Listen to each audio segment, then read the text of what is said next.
എല്ലാ വിദ്യാർത്ഥികൾക്കും പുതിയൊരു വീഡിയോയിലേക്ക് സ്വാഗതം. ഈ വർഷത്തെ +1 പരീക്ഷാ റിസൾട്ട് പ്രസിദ്ധീകരിച്ചു കഴിഞ്ഞു. അപ്പോൾ വിദ്യാർത്ഥികൾക്ക് റിസൾട്ടിൻ്റെ PDF എങ്ങനെയാണ് ഡൗൺലോഡ് ചെയ്യുക, അതുപോലെ തന്നെ വിദ്യാർത്ഥികൾ +1 പരീക്ഷയിൽ ഒരു 3ൽ കൂടുതൽ സബ്ജക്റ്റ് തോൽക്കുകയാണെങ്കിൽ, അതായത് 3, 4, 5, 6 സബ്ജക്റ്റുകൾ നിങ്ങൾ തോൽക്കുകയാണെങ്കിൽ നിങ്ങൾ +2 പരീക്ഷ തോൽക്കുമോ എന്നുള്ള കാര്യവും, അതുപോലെ നിങ്ങൾ +1 ജയിക്കാൻ, അതുപോലെ +2 ജയിക്കാനായിട്ട് എത്ര മാർക്കാണ് വേണ്ടത് എന്നുള്ളതും നിങ്ങൾക്ക് ഈ ഒരു വീഡിയോ വഴി മനസ്സിലാക്കാവുന്നതാണ്. അപ്പോൾ ആദ്യം തന്നെ നിങ്ങളുടെ റിസൾട്ടിൻ്റെ പ്രിൻ്റ് അതായത് PDF ഡൗൺലോഡ് ചെയ്യാനായിട്ട് നിങ്ങൾ results.hsc.kerala.gov.in എന്നുള്ള വെബ്സൈറ്റ് ഓപ്പൺ ചെയ്യുക. ഓപ്പൺ ചെയ്ത ശേഷം വിദ്യാർത്ഥികൾക്ക് ഇവിടെ VHSC NSQ first year March examination 2025, HSC first year March examination 2025 എന്ന് പറഞ്ഞുകൊണ്ട് കാണാൻ പറ്റും. ഈ ഒരു പേജിൻ്റെ ലിങ്ക് ഞാൻ വീഡിയോയുടെ ഡിസ്ക്രിപ്ഷനിൽ കൊടുത്തിട്ടുണ്ട്. അതിൽ ക്ലിക്ക് ചെയ്ത് കഴിഞ്ഞാൽ നിങ്ങൾക്ക് ഈ ഒരു പേജിലേക്ക് പ്രവേശിക്കാവുന്നതാണ്. അപ്പോൾ അതിന് ശേഷം ഇതിന് നേരെയായിട്ട് ചെക്ക് റിസൾട്ട് എന്ന് പറഞ്ഞുകൊണ്ട് ലിങ്ക് കൊടുത്തിട്ടുണ്ട്. അപ്പോൾ HSCയുടേതാണെങ്കിൽ അതിന് നേരെയുള്ള ചെക്ക് റിസൾട്ടിൽ ക്ലിക്ക് ചെയ്യുക. VHSCയുടെ റിസൾട്ടിൻ്റെ PDF ആണ് ഡൗൺലോഡ് ചെയ്യേണ്ടതെങ്കിൽ അതിന് നേരെയുള്ള ചെക്ക് റിസൾട്ടിൽ ക്ലിക്ക് ചെയ്യുക. അപ്പോൾ ഞാനിവിടെ ചെക്ക് റിസൾട്ട് HSCയുടേതാണ് ക്ലിക്ക് ചെയ്തിട്ടുള്ളത്. അപ്പോൾ അതിൽ ക്ലിക്ക് ചെയ്ത ശേഷം ഇതുപോലെയാണ് കാണാൻ പറ്റുക. ഇവിടെ നിങ്ങളുടെ രജിസ്ട്രേഷൻ നമ്പർ കൊടുക്കുക. ഇവിടെ നിങ്ങളുടെ ഡേറ്റ് ഓഫ് ബർത്ത് കൊടുക്കുക, അതായത് ഏത് ദിവസമാണ് ജനിച്ചത്, ഏത് മാസമാണ്, അതുപോലെ ഏത് വർഷമാണ് നിങ്ങൾ ജനിച്ചത് എന്നുള്ളത് സെലക്ട് ചെയ്ത് കൊടുക്കുക, സെറ്റ് കൊടുക്കുക. അപ്പോൾ അതിനുശേഷം നിങ്ങൾക്കിവിടെ കുറച്ച് ഇംഗ്ലീഷ് അക്ഷരം കാണാം, അതായത് ഇതിനാണ് ക്യാപ്ച എന്ന് പറയുന്നത്. അപ്പോൾ ഇത് കൃത്യമായിട്ട് മനസ്സിലാവുന്നില്ലെങ്കിൽ ഇതിന് നടുക്കായിട്ട് ഒരു റിന്യൂ ബട്ടൺ ഉണ്ട്, അതായത് ഒരു വളഞ്ഞിട്ടുള്ള ഒരു ഏറോയുടെ സിമ്പലാണ്. അപ്പോൾ അതാണ് റിന്യൂ ബട്ടൺ. അപ്പോൾ അതിലൊന്ന് ക്ലിക്ക് ചെയ്യുന്ന സമയത്ത് അവിടുത്തെ ഇംഗ്ലീഷ് അക്ഷരങ്ങൾ അവിടെ ചേഞ്ച് ചെയ്ത് വരുന്നത് കാണാം. അപ്പോൾ അവിടെ ടെക്സ്റ്റ് ഫ്രം ഇമേജ് എന്നുള്ള ഭാഗത്ത് നിങ്ങൾ അവിടെ സ്ക്രീനിൽ എന്താണ്, അതായത് ഇവിടെ കാണുന്ന ഇംഗ്ലീഷ് അക്ഷരം എന്താണ് അത് കൃത്യമായിട്ട് ഇവിടെ നിങ്ങൾ ടൈപ്പ് ചെയ്ത് കൊടുക്കുക. ടൈപ്പ് ചെയ്ത് കൊടുത്ത ശേഷം നിങ്ങൾക്ക് ചെക്ക് റിസൾട്ടിൽ ക്ലിക്ക് ചെയ്ത് കഴിഞ്ഞാൽ നിങ്ങൾക്ക് നിങ്ങളുടെ റിസൾട്ട് അറിയാൻ സാധിക്കുന്നതാണ്. ഇനി റിസൾട്ടിൻ്റെ PDF നിങ്ങൾക്ക് ഡൗൺലോഡ് ചെയ്യാനായിട്ട് ജസ്റ്റ് ഒന്ന് ബാക്ക് ബട്ടൺ അടിക്കുക. അപ്പോൾ ഈ ഒരു പേജിലേക്ക് തന്നെ വീണ്ടും വരുന്നതായിരിക്കും. അപ്പോൾ അവിടെ നിങ്ങളുടെ രജിസ്റ്റർ നമ്പർ ഇല്ലെങ്കിൽ അത് ഒന്നുകൂടി ടൈപ്പ് ചെയ്ത് കൊടുക്കുക. ഡേറ്റ് ഓഫ് ബർത്ത് അവിടെ ഉണ്ടെങ്കിൽ അത് പ്രത്യേകിച്ച് എഡിറ്റ് ചെയ്യേണ്ട ആവശ്യമൊന്നുമില്ല. ഡേറ്റ് ഓഫ് ബർത്ത് ഇല്ലെങ്കിൽ അത് സെലക്ട് ചെയ്ത് കൊടുത്താൽ മതി. അതുപോലെ തന്നെ ഇവിടെ നിങ്ങൾക്ക് പുതിയ ആ ഒരു ഇംഗ്ലീഷ് അക്ഷരങ്ങൾ, അതായത് ഈ ഒരു ക്യാപ്ചകൾ കാണാൻ സാധിക്കും. അപ്പോൾ ആ ഒരു ഇംഗ്ലീഷ് അക്ഷരം പുതുതായിട്ട് എന്താണോ കാണുന്നത് അത് ടെക്സ്റ്റ് ഫ്രം ഇമേജ് എന്നുള്ള ഭാഗത്ത് ടൈപ്പ് ചെയ്ത് കൊടുക്കുക. അപ്പോൾ അതിൽ ടൈപ്പ് ചെയ്ത് കൊടുത്ത ശേഷം നിങ്ങൾ ചെക്ക് റിസൾട്ടിൽ ക്ലിക്ക് ചെയ്യരുത്. ക്ലിക്ക് ചെയ്യാതെ ഡൗൺലോഡ് PDF എന്നുള്ള ഈ ഒരു ബട്ടണിൽ ക്ലിക്ക് ചെയ്യുക. അപ്പോൾ ഈ ഒരു ബട്ടൺ ക്ലിക്ക് ചെയ്ത് കഴിഞ്ഞാൽ നിങ്ങൾക്ക് നിങ്ങളുടെ PDF നിങ്ങൾക്ക് ഡൗൺലോഡ് ചെയ്യാൻ പറ്റുന്നതാണ്. അപ്പോൾ നിങ്ങൾ ക്രോം ബ്രൗസർ ഉപയോഗിച്ച് ഈ ഒരു റിസൾട്ട് പരിശോധിക്കുന്നതായിരിക്കും, അത് PDF ഡൗൺലോഡ് ചെയ്യുന്നതായിരിക്കും നല്ലത്. കാരണം ഈ ഒരു അതായത് ഈ ഒരു ബ്രൗസർ എന്ന് പറയുന്നത് ഞാൻ ഉപയോഗിക്കുന്നത് ഒപ്പേറ മിനിയാണ്. അപ്പോൾ ഈ ഒരു വെബ്സൈറ്റിൽ, അതായത് വെബ്സൈറ്റല്ല ബ്രൗസറിൽ നിങ്ങൾക്ക് കൃത്യമായിട്ട് ഇതിൻ്റെ PDF ഡൗൺലോഡായിട്ട് കിട്ടുന്നില്ല, എററാണ് വരുന്നത്. അപ്പോൾ അതുകൊണ്ട് തന്നെ നിങ്ങൾ ഉപയോഗിക്കുക ക്രോം ബ്രൗസർ, അതായത് ഗൂഗിൾ ക്രോം ബ്രൗസർ ഉപയോഗിക്കുന്നതായിരിക്കും നല്ലത്. അപ്പോൾ അതാണെങ്കിൽ നിങ്ങൾക്ക് കൃത്യമായിട്ട് ഇതിൻ്റെ PDF ഡൗൺലോഡ് ചെയ്യാൻ പറ്റുന്നതാണ്. അപ്പോൾ അതിനുശേഷം ഈ ഒരു PDF നിങ്ങൾക്ക് ഓപ്പൺ ചെയ്യണമെങ്കിൽ അതിനൊരു പാസ്വേഡ് ആവശ്യമാണ്. അപ്പോൾ പാസ്വേഡ് എങ്ങനെയാണ് എന്ന് ചോദിച്ചു കഴിഞ്ഞാൽ നിങ്ങൾക്ക് പാസ്വേഡിൻ്റെ എങ്ങനെയാണെന്നുള്ളത് കൃത്യമായിട്ട് എക്സാമ്പിൾ കൊടുത്തിട്ടുണ്ട്. രജിസ്റ്റർ നമ്പർ പ്ലസ് DOB എന്ന് പറയുമ്പോൾ ആദ്യം ഡേ കൊടുക്കണം, പിന്നീട് മന്ത് കൊടുക്കണം, പിന്നീട് ഇയർ കൊടുക്കണം. ഈ ഒരു ഡേയും മന്തും ഇരട്ടാക്ക രീതിയിലാണ് കൊടുക്കേണ്ടത്. അതായത് ഇപ്പോൾ 3 ജനുവരി 2006 ജനിച്ചൊരു വിദ്യാർത്ഥിയാണെന്ന് വിചാരിക്കാം. അപ്പോൾ 3 എന്ന് പറയുമ്പോൾ നിങ്ങൾ വെറുതെ 3 എന്ന് കൊടുക്കരുത്, 03 എന്ന് കൊടുക്കണം. അതുപോലെ തന്നെ ജനുവരി എന്ന് പറയുമ്പോൾ 1-ാം മാസമാണ്, അപ്പോൾ 1 എന്ന് കൊടുക്കരുത്, 01 കൊടുക്കണം. അത് ഇരട്ടാക്ക രീതിയിൽ കൊടുക്കണം. അതിനുശേഷം 2006 എന്നുള്ളത് എഴുതുക. അതിനുശേഷം നിങ്ങൾ ചെയ്യേണ്ടത് നിങ്ങളുടെ രജിസ്റ്റർ നമ്പർ എന്താണോ ആ ഒരു രജിസ്റ്റർ നമ്പർ പാസ്വേഡിൻ്റെ ഭാഗത്ത് കൃത്യമായിട്ട് എഴുതുക. ഇപ്പോൾ എൻ്റെ രജിസ്റ്റർ നമ്പർ 1, 2, 3, 4, 5, 6, 7 എന്നാണെങ്കിൽ ആ ഒരു നമ്പറിൻ്റെ കൂടെ ഈ ഒരു 03, അതുപോലെ തന്നെ 01, അതുപോലെ തന്നെ 2006 എന്നുള്ളത് കണ്ടിന്യൂസ് ആയിട്ട് എഴുതുക. അതായത് ജസ്റ്റ് ഒരു എക്സാമ്പിളായിട്ട് ഒന്നുകൂടി പറഞ്ഞു തരാം. അപ്പോൾ ജനിച്ചിട്ടുള്ളത് 3 ജനുവരി 2026 ആണെങ്കിൽ 2026 ആണെങ്കിൽ ഇതിൻ്റെ എഴുതേണ്ടത്, അതായത് ഈ ഒരു രീതിയിലാണ്. അതായത് 3 എന്ന് പറയുമ്പോൾ 03 എന്ന് എഴുതുക. അതുപോലെ തന്നെ ജനുവരി 1-ാം മാസമാണ്, എന്നാൽ 1 എന്നത് 2 അക്ക രീതിയിൽ, അതായത് ഇരട്ടക്ക രീതിയിൽ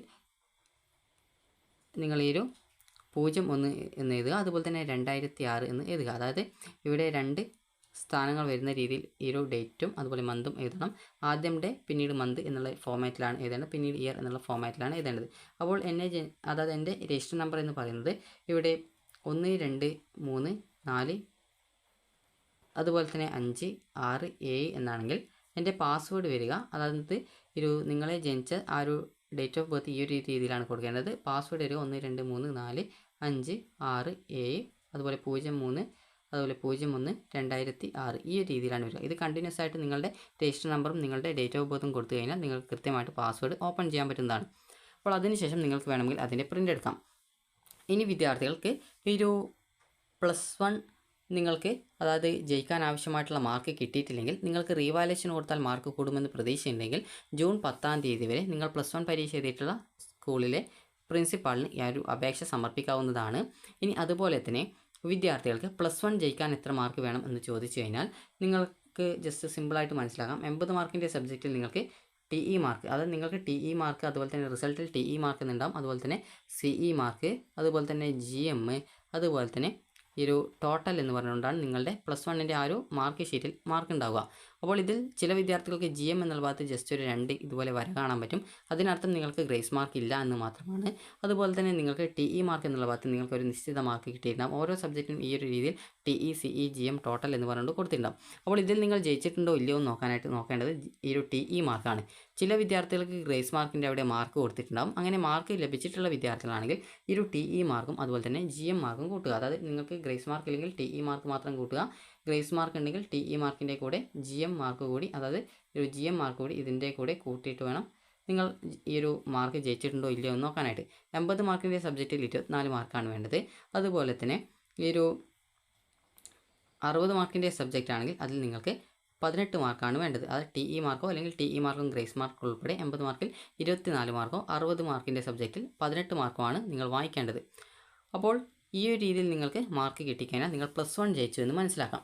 ഇനി +2 ജയിക്കാനായിട്ട് എത്ര മാർക്ക് വേണം എന്ന് ചോദിച്ചു കഴിഞ്ഞാൽ നിങ്ങൾക്ക് +2നും ഇതേ രീതിയിൽ തന്നെ 60 മാർക്കിൻ്റെ സബ്ജക്റ്റിൽ 18 മാർക്ക്, 80 മാർക്കിൻ്റെ സബ്ജക്റ്റ് ആണെങ്കിൽ അതിൽ 24 മാർക്ക് നിങ്ങൾ വായിച്ചിരിക്കണം. ഇനി ചില വിദ്യാർത്ഥികൾക്ക് ഇപ്പോൾ +1ൻ്റെ പരീക്ഷയിൽ തന്നെ 60 മാർക്കിൻ്റെ സബ്ജക്റ്റിൽ നിങ്ങൾക്കൊരു 36 മാർക്ക് കിട്ടിയിട്ടുണ്ടാകും, 80 മാർക്കിൻ്റെ സബ്ജക്റ്റിൽ 48 മാർക്ക് കിട്ടിയിട്ടുണ്ടാകും. അതായത് TE മാർക്കോ അതല്ലെങ്കിൽ TE മാർക്കിനോടൊപ്പം ഗ്രേസ് മാർക്ക് ഉൾപ്പെടെ കൂട്ടിയ സമയത്ത് ഈ ഒരു രീതിയിൽ നിങ്ങൾക്ക് മാർക്ക് കിട്ടിയിട്ടുണ്ടാകും. അപ്പോൾ അങ്ങനെ നിങ്ങൾക്ക് ഇത്രയും മാർക്ക് ലഭിച്ചിട്ടുണ്ടെങ്കിൽ, അത് ഒരു 36-ഓ 48-ഓ കിട്ടിയിട്ടുണ്ടെങ്കിൽ നിങ്ങൾക്ക് +1 +2 ജയിക്കാനായിട്ടുള്ള മാർക്ക് നിങ്ങൾക്ക് ലഭിച്ചു എന്ന് മനസ്സിലാക്കാം. അപ്പോൾ ഒരു വിദ്യാർത്ഥി ജയിച്ചോ ഇല്ലയോ എന്ന് നോക്കുന്നത് ആ ഒരു വിദ്യാർത്ഥിയുടെ പരീക്ഷയുടെ മാർക്ക്, അതായത് TE മാർക്ക് നോക്കിയിട്ടും ചില വിദ്യാർത്ഥികൾക്ക് ഗ്രേസ് മാർക്ക് ഉണ്ടാവുന്നത് കൊണ്ട് തന്നെ TE മാർക്കിനോടൊപ്പം ഗ്രേസ് മാർക്ക് ഉൾപ്പെടെയാണ് ഒരു വിദ്യാർത്ഥി ജയിച്ചിട്ടുണ്ടോ എന്ന് നോക്കുക. ചില വിദ്യാർത്ഥികൾക്ക് TE മാർക്ക് മാത്രമേ ഉണ്ടാവുള്ളൂ. അങ്ങനെയുള്ള വിദ്യാർത്ഥികൾക്ക് ആ ഒരു മാർക്ക് മാത്രം നോക്കിയിട്ടാണ് ജയിച്ചിട്ടുണ്ടോ ഇല്ലയോ എന്നുള്ള കാര്യം നോക്കുന്നത്. ഇനി വിദ്യാർത്ഥികൾ ചോദിക്കുന്ന പ്രധാനപ്പെട്ട കാര്യമാണ് +1ൻ്റെ സബ്ജക്റ്റിൻ്റെ പരീക്ഷയിൽ നിങ്ങൾ 3 അല്ലെങ്കിൽ 4 അല്ലെങ്കിൽ 5 അല്ലെങ്കിൽ 6 സബ്ജക്റ്റുകൾ നിങ്ങൾ തോൽക്കുകയാണെങ്കിൽ +2 തോൽക്കുമോ എന്നുള്ളത്. അപ്പോൾ വിദ്യാർത്ഥികൾ ശ്രദ്ധിക്കേണ്ടത് നിങ്ങൾക്കറിയാവുന്ന കാര്യമാണ്. +1ൻ്റെയും +2ൻ്റെയും ടോട്ടൽ മാർക്ക് നോക്കിയിട്ട് അതിൻ്റെ TE മാർക്ക് നോക്കും. അതുപോലെ തന്നെ ചില വിദ്യാർത്ഥികൾക്ക് TE മാർക്കിൻ്റെ കൂടെ ഗ്രേസ് മാർക്ക് ഉൾപ്പെടെ ഉണ്ടാവും. അങ്ങനെയുള്ള വിദ്യാർത്ഥികൾക്ക് ഗ്രേസ് മാർക്ക് കൂടി നോക്കിയിട്ടാണ് നിങ്ങൾ ജയിച്ചിട്ടുണ്ടോ ഇല്ലയോ എന്ന് നോക്കുന്നത്. അപ്പോൾ നിങ്ങൾക്ക് +1 +2 കൂട്ടുന്ന സമയത്ത് 2 വർഷം കൂടി 60 മാർക്കിൻ്റെ സബ്ജക്റ്റിൽ നിങ്ങൾക്ക് 36 മാർക്കും 80 മാർക്കിൻ്റെ സബ്ജക്റ്റിൽ നിങ്ങൾക്ക് 48 മാർക്കും നിങ്ങൾക്ക് TE മാർക്കോ അല്ലെങ്കിൽ TE മാർക്കും ഗ്രേസ് മാർക്കും ഉൾപ്പെടെ 60 മാർക്ക് സബ്ജക്റ്റിൽ 36, 80 മാർക്ക് സബ്ജക്റ്റിൽ 48, +1 +2 ടോട്ടലായിട്ട് കിട്ടുന്ന സമയത്താണ് നിങ്ങൾ +2 ജയിക്കുകയുള്ളൂ.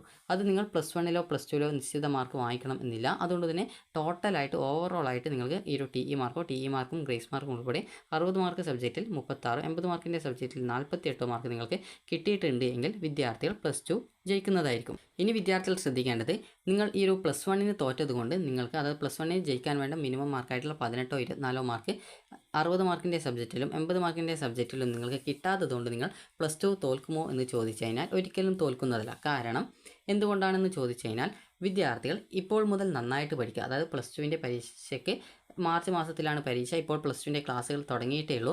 അപ്പോൾ നിങ്ങൾ ശ്രദ്ധിക്കേണ്ടത് ഇപ്പോൾ മുതൽ നന്നായിട്ട് +2 പഠിക്കുക, നന്നായിട്ട് പഠിച്ചിട്ട് നല്ല മാർക്ക് വാങ്ങിക്കുക. കാരണം ഇപ്പോൾ നിങ്ങൾ നന്നായിട്ട് പഠിച്ച് നല്ല മാർക്ക് വാങ്ങിച്ചാലുള്ള നിങ്ങൾക്കുള്ള ഗുണം എന്ന് പറയുന്നത് എന്താണെന്ന് ചോദിച്ചാൽ, നിങ്ങളിപ്പോൾ സയൻസ് വിദ്യാർത്ഥികളൊക്കെ ആണെങ്കിൽ എഞ്ചിനീയറിംഗ്, അതുപോലെ ഫാർമസി, അതുപോലെ medical allied courses, KEAM, NEET, അതുപോലെ നഴ്സിംഗ്, ഇതുപോലെ വിവിധ വിഭാഗങ്ങളിലേക്ക് അഡ്മിഷനായിട്ട് ആഗ്രഹിക്കുന്നുണ്ടാവും. അപ്പോൾ ഇതിൻ്റെയൊക്കെ അഡ്മിഷനായിട്ട് പരിഗണിക്കുന്നത് നിങ്ങളുടെ +2ൻ്റെ മാർക്കാണ്. +1ൻ്റെ മാർക്ക് ഇതിനൊന്നും പരിഗണിക്കുന്നില്ല. ആകെ +1ൻ്റെ മാർക്ക് പരിഗണിക്കുന്നത് ഡിഗ്രി കോഴ്സിലേക്കുള്ള പ്രവേശനത്തിനായിട്ടാണ്. അപ്പോൾ അതുകൊണ്ട് തന്നെ നിങ്ങൾ ശ്രദ്ധിക്കേണ്ടത് +2 നന്നായിട്ട് നിങ്ങൾ പഠിക്കുക, ഡബിൾ പാസ് മാർക്ക് വാങ്ങിക്കുക. അതായത് +2ന് 60 മാർക്കിൻ്റെ സബ്ജക്റ്റിൽ നിങ്ങളൊരു 36, 80 മാർക്കിൻ്റെ സബ്ജക്റ്റിൽ 48 മാർക്കോ നിങ്ങൾ വാങ്ങിക്കാനായിട്ട് ശ്രദ്ധിക്കുക. അങ്ങനെയെങ്കിൽ നിങ്ങൾ +1 തോക്കില്ല, അതുപോലെ തന്നെ +2 തോൽക്കില്ല. അതുപോലെ തന്നെ നിങ്ങൾക്ക് ഈ ഒരു +1ൻ്റെ ഇംപ്രൂവ്മെൻറ്റ് പരീക്ഷ നടക്കുക 2026 മാർച്ച് മാസത്തിലാണ്. അപ്പോൾ 2026 മാർച്ച് മാസം എന്ന് പറയുമ്പോൾ മാർച്ച് മാസത്തിൽ തന്നെയാണ് നിങ്ങൾക്ക് +2ൻ്റെ പരീക്ഷയും കൂടി നടക്കുക.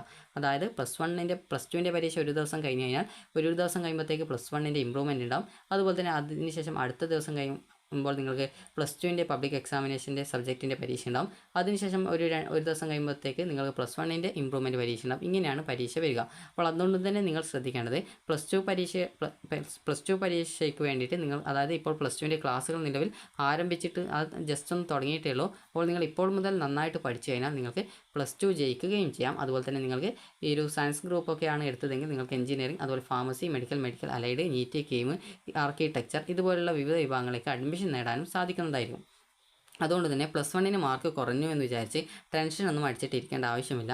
നിങ്ങൾ നന്നായിട്ട് പഠിച്ചിട്ട് +2ന് നല്ല മാർക്ക് വാങ്ങിക്കുക. അല്ലാതെ +1ന് മാർക്ക് കുറഞ്ഞു എന്ന് വിചാരിച്ച് ഈ ഒരു +2ന് ജയിക്കാൻ പറ്റില്ല എന്നൊന്നുമില്ല. നിങ്ങൾ നന്നായിട്ട് പഠിച്ചാൽ നിങ്ങൾക്ക് ജയിക്കാനായിട്ട് പറ്റുന്നതാണ്. അപ്പോൾ നിങ്ങൾക്ക് ഈ ഒരു +1ൻ്റെ, അതായത് പല വിദ്യാർത്ഥികളും ചോദിച്ച മറ്റൊരു കാര്യമാണ് A+ കിട്ടാനായിട്ട് എത്ര മാർക്ക് വേണം എന്നുള്ളത്. A+ കിട്ടാനായിട്ട് നിങ്ങളുടെ +1ൻ്റെയും +2ൻ്റെയും ടോട്ടൽ നോക്കിയിട്ടാണ് നിങ്ങൾക്ക് A+ കിട്ടുമോ ഇല്ലയോ എന്ന് നോക്കുന്നത്. അപ്പോൾ A+ കിട്ടുമോ ഇല്ലയോ എന്ന് നോക്കാനായിട്ട് നിങ്ങൾക്ക് +1ൻ്റെ പരീക്ഷയിൽ നിങ്ങൾക്ക് ഇപ്പോൾ CE ഉൾപ്പെടെ 100 മാർക്കുള്ള സബ്ജക്റ്റ് ആണെങ്കിൽ അതിൽ 90 മാർക്ക് നിങ്ങൾക്ക് ഉണ്ടായിരിക്കണം. അതായത് ആകെ മാർക്കിൻ്റെ 90% മുതൽ 100% വരെയാണ് A+ ഉണ്ടാവുക. അപ്പോൾ നിങ്ങൾക്ക് ഇപ്പോൾ 100 മാർക്കാണ് ആകെ ടോട്ടൽ സബ്ജക്റ്റ് ആണെങ്കിൽ അതിൽ 90 മാർക്ക് കിട്ടിയിട്ടുണ്ടെങ്കിൽ A+ ആണ് ഉണ്ടാവുക. അതുപോലെ 80 മാർക്കിൻ്റെ സബ്ജക്റ്റ് ആണെങ്കിൽ അതിൽ നിങ്ങളൊരു 72 മാർക്കെങ്കിലും നിങ്ങൾ വാങ്ങിച്ചിട്ടുണ്ടെങ്കിലാണ് നിങ്ങൾക്ക് A+ +2ന് കൂടി മാർക്ക് വാങ്ങിക്കുന്ന സമയത്ത് ലഭിക്കുക. അപ്പോൾ +1 +2 ടോട്ടലായിട്ട് നോക്കുന്ന സമയത്ത് നിങ്ങൾക്ക് A+ കിട്ടണമെങ്കിൽ 180 മാർക്ക് മുതൽ 200 വരെ മാർക്ക് കിട്ടിയാലാണ്, അത് +1ൻ്റെയും +2ൻ്റെയും ടോട്ടൽ മാർക്ക് 200ലാണ് വരിക. അങ്ങനെ ടോട്ടൽ നോക്കുന്ന സമയത്ത് 200ൽ 150 മുതൽ 200 വരെ കിട്ടിയാലാണ് നിങ്ങൾക്ക് A+ കിട്ടുക.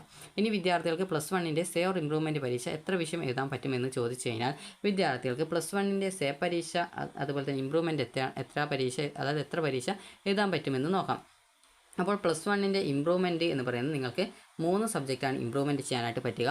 അതുപോലെ തന്നെ നിങ്ങൾ ഏതെങ്കിലും സബ്ജക്റ്റിൽ ആബ്സെൻ്റ് ആയിട്ടുണ്ടെങ്കിൽ, അതായത് നിങ്ങളിപ്പോൾ 5 സബ്ജക്റ്റ് ആബ്സെൻ്റ് ആയി എന്ന് വിചാരിക്കുക, അല്ലെങ്കിൽ 3 സബ്ജക്റ്റ് ആബ്സെൻ്റ് ആയിട്ടുണ്ടെങ്കിൽ ഇതോടൊപ്പം 3 സബ്ജക്റ്റ് നിങ്ങൾക്ക് സേ പരീക്ഷയായിട്ട് എഴുതാനും സാധിക്കുന്നതാണ്. അതുപോലെ ഒരു വിദ്യാർത്ഥി ചോദിച്ചായിരുന്നു 5 സബ്ജക്റ്റ് ആബ്സെൻ്റ് ആയാൽ എന്ത് ചെയ്യുന്നുള്ളത്. 5 സബ്ജക്റ്റ് ആബ്സെൻ്റ് ആയിട്ടുണ്ടെങ്കിൽ നിങ്ങൾ ചെയ്യേണ്ടത് 3 സബ്ജക്റ്റ് നിങ്ങൾക്ക് ഓൾറെഡി ഇംപ്രൂവ്മെൻറ്റ് ചെയ്യാം. അത് 3 സബ്ജക്റ്റ് നിങ്ങൾ ഇംപ്രൂവ്മെൻറ്റ് ചെയ്യുക. അതുപോലെ തന്നെ നിങ്ങൾക്ക് ആവശ്യമെങ്കിൽ 2 സബ്ജക്റ്റ് നിങ്ങൾക്ക് സേ എഴുതാം, അല്ലെങ്കിൽ 3 സബ്ജക്റ്റ് നിങ്ങൾക്ക് സേ പരീക്ഷയായിട്ട് ആബ്സെൻ്റ് ആയിട്ടുള്ള സബ്ജക്റ്റിൻ്റേത് എഴുതാവുന്നതാണ്. അങ്ങനെ ടോട്ടൽ 6 സബ്ജക്റ്റിൻ്റെ പരീക്ഷയും എഴുതാവുന്നതാണ്. അപ്പോൾ നിങ്ങൾക്കൊരു ഡൗട്ട് ഉണ്ടാകും, 3 സബ്ജക്റ്റ് എന്തുകൊണ്ടാണ് സേ പരീക്ഷ എഴുതാനുള്ള അവസരം കൊടുക്കുന്നത് എന്നുള്ളത്. അപ്പോൾ 3 സബ്ജക്റ്റ് എല്ലാ വിദ്യാർത്ഥികൾക്കും ഇംപ്രൂവ്മെൻറ്റ് ചെയ്യാനുള്ള സൗകര്യം കൊടുക്കുന്നുണ്ട്. എന്നാൽ 3 സബ്ജക്റ്റ് എന്തിനാണ് സേക്ക് രജിസ്ട്രേഷൻ ചെയ്യാനുള്ള അവസരം കൊടുക്കുന്നതെന്ന് ചോദിച്ചു കഴിഞ്ഞാൽ 3 സബ്ജക്റ്റ്, അതായത് ഒരു വിദ്യാർത്ഥി +1 +2 ജയിക്കണമെങ്കിൽ നിർബന്ധമായിട്ടും +1ൻ്റെ സബ്ജക്റ്റുകളുടെ പരീക്ഷകൾ നിർബന്ധമായിട്ടും അറ്റൻഡ് ചെയ്തിട്ടുണ്ടായിരിക്കണം. അറ്റൻഡ് ചെയ്യാത്ത സബ്ജക്റ്റുകൾ, നിങ്ങൾ അതിൻ്റെ അറ്റൻഡ് ചെയ്യാത്ത സബ്ജക്റ്റുകളുടെ ഈ ഒരു ഇംപ്രൂവ്മെൻറ്റ് പരീക്ഷ എഴുതാതിരിക്കുകയാണെങ്കിൽ ആ ഒരു വിദ്യാർത്ഥി +2ന് ജയിക്കേണ്ട മാർക്ക് വാങ്ങിച്ചു കഴിഞ്ഞാൽ തോറ്റതായിട്ടാണ് കണക്കാക്കുക. കാരണം +1ൻ്റെ സബ്ജക്റ്റിൻ്റെ പരീക്ഷയിൽ ആബ്സെൻ്റ് എന്നാണ് രേഖപ്പെടുത്തിയിട്ടുണ്ടാവുക. അപ്പോൾ അതുകൊണ്ട് തന്നെ വിദ്യാർത്ഥികൾ ശ്രദ്ധിക്കേണ്ട പ്രധാനപ്പെട്ട കാര്യം എന്ന് പറയുന്നത്, നിങ്ങൾ ഈ ഒരു +1ൻ്റെ പരീക്ഷയിൽ നിങ്ങൾ തോറ്റിട്ടുണ്ട്. അതായത് നിങ്ങളിപ്പോൾ ചില വിദ്യാർത്ഥികൾ ഈ ഒരു 3 സബ്ജക്റ്റ് മാത്രമല്ല 3, 4, 5, 6, 7 അല്ല ജസ്റ്റ് 6 സബ്ജക്റ്റുള്ളൂ. അപ്പോൾ 6 സബ്ജക്റ്റുകൾ നിങ്ങൾ ചിലപ്പോൾ തോറ്റിട്ടുണ്ടാവും. അപ്പോൾ നിങ്ങൾ അങ്ങനെ തോറ്റിട്ടുള്ള വിദ്യാർത്ഥികൾ ചെയ്യേണ്ടത് 3 സബ്ജക്റ്റ് ഇംപ്രൂവ്മെൻറ്റ് ചെയ്യുക. അതുപോലെ തന്നെ ബാക്കി സബ്ജക്റ്റുകൾക്ക് എത്ര മാർക്കാണോ കുറവുള്ളത് ആ ഒരു മാർക്ക് ഇപ്പോൾ നിങ്ങൾ +2ൻ്റെ സബ്ജക്റ്റിൻ്റെ പരീക്ഷയ്ക്ക് വാങ്ങിക്കുക. അതുപോലെ നിങ്ങൾ ഇപ്പോൾ ചില വിദ്യാർത്ഥികൾ 5ഓ 6ഓ സബ്ജക്റ്റിനൊക്കെ ആബ്സെൻ്റ് ആയിട്ടുണ്ടാവും. അപ്പോൾ അങ്ങനെ ആബ്സെൻ്റ് ആയിട്ടുണ്ടായിരുന്ന വിദ്യാർത്ഥികൾ ചെയ്യേണ്ടത്, നിങ്ങൾ എത്ര സബ്ജക്റ്റിനാണോ ആബ്സെൻ്റ് ആയിട്ടുള്ളത്, അതായത് അങ്ങനെ നോക്കുന്ന സമയത്ത് നിങ്ങൾ 3 സബ്ജക്റ്റ് ഇംപ്രൂവ്മെൻറ്റ് നിങ്ങൾക്ക് എഴുതാം. അതോടൊപ്പം തന്നെ നിങ്ങൾക്ക് ബാക്കി എത്ര സബ്ജക്റ്റ് ആബ്സെൻ്റ് ആയിട്ടുണ്ട് അത്രയും സബ്ജക്റ്റ് നിങ്ങൾക്ക് ഈ ഒരു ഇംപ്രൂവ്മെൻറ്റിൻ്റെ പരീക്ഷയോടൊപ്പം നിങ്ങൾക്ക് സേ ഇനത്തിലായിട്ട് എഴുതാൻ സാധിക്കുന്നതാണ്. നിലവിൽ എല്ലാ പരീക്ഷകളും എഴുതിയിട്ടുള്ള 4, 5, 6 സബ്ജക്റ്റുകൾക്ക് തോറ്റിട്ടുള്ള വിദ്യാർത്ഥികൾ 3 സബ്ജക്റ്റ് ഇംപ്രൂവ്മെൻറ്റ് പരീക്ഷ എഴുതുകയും അതിനുശേഷം ബാക്കി സബ്ജക്റ്റുകളുടെ മാർക്ക് എത്ര മാർക്കാണോ കുറവുള്ളത് ആ ഒരു മാർക്ക് വിദ്യാർത്ഥികൾ +2 പരീക്ഷയിൽ വാങ്ങിച്ചാലും മതിയാകും. അതായത് ഇപ്പോൾ കെമിസ്ട്രി പരീക്ഷ, ഇപ്പോൾ ഞാനിപ്പോൾ 3 സബ്ജക്റ്റ് അല്ല ഒരു 5 സബ്ജക്റ്റ് ഞാൻ തോറ്റു എന്ന് വിചാരിക്കാം. അപ്പോൾ അങ്ങനെയെങ്കിൽ എനിക്കിപ്പോൾ എല്ലാ വിദ്യാർത്ഥികൾക്കും എഴുതുന്നത് പോലെ തന്നെ 3 സബ്ജക്റ്റ് ഇംപ്രൂവ്മെൻറ്റ് ചെയ്യാനായിട്ട് സാധിക്കും. ഞാനിപ്പോൾ 6 വിഷയം പരീക്ഷ എഴുതിയത് കൊണ്ട് തന്നെ എനിക്ക് ബാക്കിയുള്ള 2 സബ്ജക്റ്റ് എഴുതാനായിട്ട് പറ്റത്തില്ല. അപ്പോൾ അങ്ങനെയെങ്കിൽ ബാക്കിയുള്ള 2 സബ്ജക്റ്റിന് കുറഞ്ഞ മാർക്ക് ഞാൻ +2ൻ്റെ പബ്ലിക് എക്സാമിനേഷനിൽ ആ ഒരു സബ്ജക്റ്റിൻ്റെ പരീക്ഷയിൽ വാങ്ങിച്ചാൽ മതി. അപ്പോൾ ഞാനിപ്പോൾ ഫിസിക്സ് അതുപോലെ കെമിസ്ട്രി സബ്ജക്റ്റാണ് എക്സ്ട്രാ ആയിട്ട് ഉള്ളത് തോറ്റിട്ടുള്ളത്. അതിനോടൊപ്പം തന്നെ ഞാൻ ഇംഗ്ലീഷ്, അതുപോലെ തന്നെ മാത്സ്, അതുപോലെ തന്നെ ബയോളജി എന്നിങ്ങനെ 3 സബ്ജക്റ്റുകൾ കൂടി എക്സ്ട്രാ തോറ്റിട്ടുണ്ടെങ്കിൽ ഞാൻ ആ ഒരു മാത്സും അതുപോലെ തന്നെ ബയോളജിയും അതുപോലെ തന്നെ ആ ഒരു ഇംഗ്ലീഷും സേ പരീക്ഷയില ഇമ്പ്രൂവ്മെൻറ്റ് പരീക്ഷ എഴുതും. ഫിസിക്സ്, കെമിസ്ട്രി എന്നിവയുടെ മാർക്കിന് എത്ര മാർക്കാണോ എനിക്ക് കുറവുണ്ടായിട്ടുള്ളത്, അതായത് 60 മാർക്ക് സബ്ജക്റ്റ് ആണെങ്കിൽ അതിൽ ജയിക്കാനായിട്ട് 18 മാർക്കാണ് വേണ്ടത്, എനിക്ക് 10 മാർക്കേ കിട്ടിയിട്ടുള്ളൂവെങ്കിൽ അവിടെ കുറവുള്ള 8 മാർക്ക് ഞാൻ +2ൻ്റെ പരീക്ഷയ്ക്ക് ഞാൻ കൂടുതലായിട്ട് നന്നായിട്ട് പരീക്ഷയ്ക്ക് പഠിച്ച് പരീക്ഷ എഴുതി ജയിക്കാനായിട്ട് നോക്കും. അപ്പോൾ ഈ ഒരു രീതിയിൽ നിങ്ങൾക്ക് പരീക്ഷ എഴുതാവുന്നതാണ്. അപ്പോൾ 3 സബ്ജക്റ്റാണ് നിങ്ങൾക്ക് ഇമ്പ്രൂവ്മെൻറ്റ് ചെയ്യാനായിട്ട് സാധിക്കുക. ബാക്കി ഇതിൽ കൂടുതൽ സബ്ജക്റ്റ് നിങ്ങൾ തോറ്റിട്ടുണ്ടെങ്കിൽ ആ ഒരു കുറവുള്ള മാർക്ക് +2ൻ്റെ പരീക്ഷയിൽ ആ ഒരു സബ്ജക്റ്റിൻ്റെ പരീക്ഷയിൽ നിങ്ങൾ വാങ്ങിച്ചാൽ മതിയാകും. അതുപോലെ തന്നെ വിദ്യാർത്ഥികൾക്ക് നിങ്ങൾ എത്രയെങ്കിലും സബ്ജക്റ്റ് ആബ്സെൻ്റ് ആയിട്ടുണ്ട്, പരീക്ഷയ്ക്ക് ആബ്സെൻ്റ് ആയിട്ടുണ്ടെങ്കിൽ നിങ്ങൾ 3 സബ്ജക്റ്റ് ഇമ്പ്രൂവ്മെൻറ്റും അതോടൊപ്പം തന്നെ നിങ്ങൾക്ക് എത്ര സബ്ജക്റ്റാണോ, അതായത് ഇപ്പോൾ നിങ്ങൾ ഒരു 4 or 5 സബ്ജക്റ്റൊക്കെ ആബ്സെൻ്റ് ആയിട്ടുണ്ടെങ്കിൽ 3 സബ്ജക്റ്റ് ഇമ്പ്രൂവ്മെൻറ്റും 3 സബ്ജക്റ്റ് നിങ്ങൾക്ക് സേ പരീക്ഷയും എഴുതാവുന്നതാണ്. അപ്പോൾ എല്ലാ വിദ്യാർത്ഥികളും ശ്രദ്ധിക്കേണ്ടത് +1ന് മാർക്ക് കുറഞ്ഞു എന്ന് വിചാരിച്ച് ടെൻഷൻ അടിക്കേണ്ട. +2ന് നന്നായിട്ട് പഠിക്കുക. റീവാലേഷൻ കൊടുത്താൽ മാർക്ക് കൂടുമെങ്കിൽ റീവാലേഷൻ കൊടുക്കുക. അത് റീവാലേഷന് ജൂൺ 10-ാം തീയതി വരെയാണ് അപേക്ഷ സമർപ്പിക്കാൻ പറ്റുക. അതുപോലെ തന്നെ +1ന് മാർക്ക് കുറഞ്ഞു എന്ന് വിചാരിച്ച് ടെൻഷൻ അടിക്കാതെ +2ന് നന്നായിട്ട് പഠിച്ച് ഡബിൾ പാസ് മാർക്കിലധികം മാർക്ക് വാങ്ങിക്കുക. അതായത് 60 മാർക്കിൻ്റെ സബ്ജക്റ്റിൽ ഒരു 50 മാർക്ക്, 80 മാർക്കിൻ്റെ സബ്ജക്റ്റിൽ ഒരു 70 മാർക്കെങ്കിലും നിങ്ങൾ ഇപ്പോൾ മുതൽ നന്നായിട്ട് പഠിച്ചാൽ നിങ്ങൾക്ക് അത്രയും മാർക്കൊക്കെ വാങ്ങിക്കാൻ പറ്റുന്നതാണ്. അപ്പോൾ വിദ്യാർത്ഥികൾക്ക് ഈ ഒരു വീഡിയോ ഉപകാരപ്രദമായിട്ടുണ്ടെങ്കിൽ ലൈക്ക് ചെയ്യുക, ഷെയർ ചെയ്യുക. Thank you for watching.